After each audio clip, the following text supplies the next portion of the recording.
Let me tell you something most people are too uncomfortable to hear. I know drugs. I know darkness. I've met the needle. Not metaphorically, not from a movie scene, not from some health class slideshow. I mean, the real thing, the ritual, the quiet room, the shaking hands, the lighter flicking underneath a spoon, the cotton floating like a tiny life raft in a sea of poison. I know the sound the plunger makes when it pulls back and the blood registers. The little swirl of red mixing with chemicals that you swear are about to save you. I know the way the vein fights after years of abuse.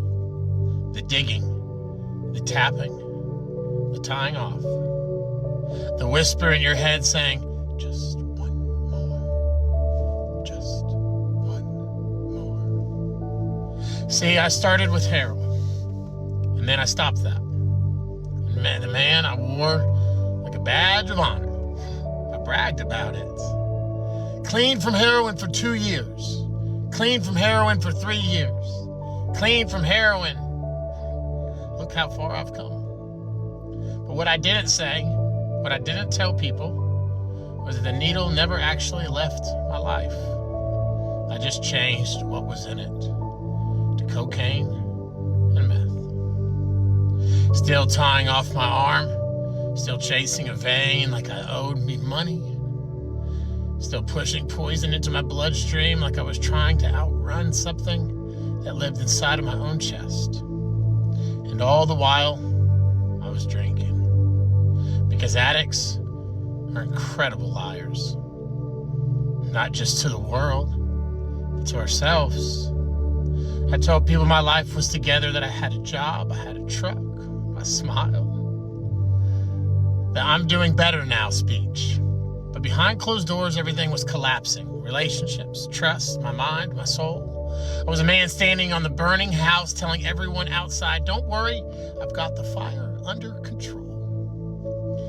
When the truth was, I was the one holding the match. And here's the thing people don't understand about addiction. It's not always chaos on the outside. Sometimes it looks functional. Sometimes the addict still shows up to work, still answers the phone, still laughs at jokes, but inside they are drowning, inside they are screaming, inside they're one bad night away from becoming a statistic. See, every 40 seconds, someone in the world loses their fight in their own mind. And I was almost one of them, twice. But here's the part I need you to hear, because this story isn't about needles, it's about survival. Because somehow, some way, the same hands that once tied off my arm now reach out to people, to others for help. The same voice that once lied about being okay, I now speak truth about being in the darkness. And the same man who once believed the world would be better without him now wakes up every day trying to prove the opposite. So if you're listening to this and you're still in it, still fighting, still holding, still telling yourself, I've got it under control, hear me.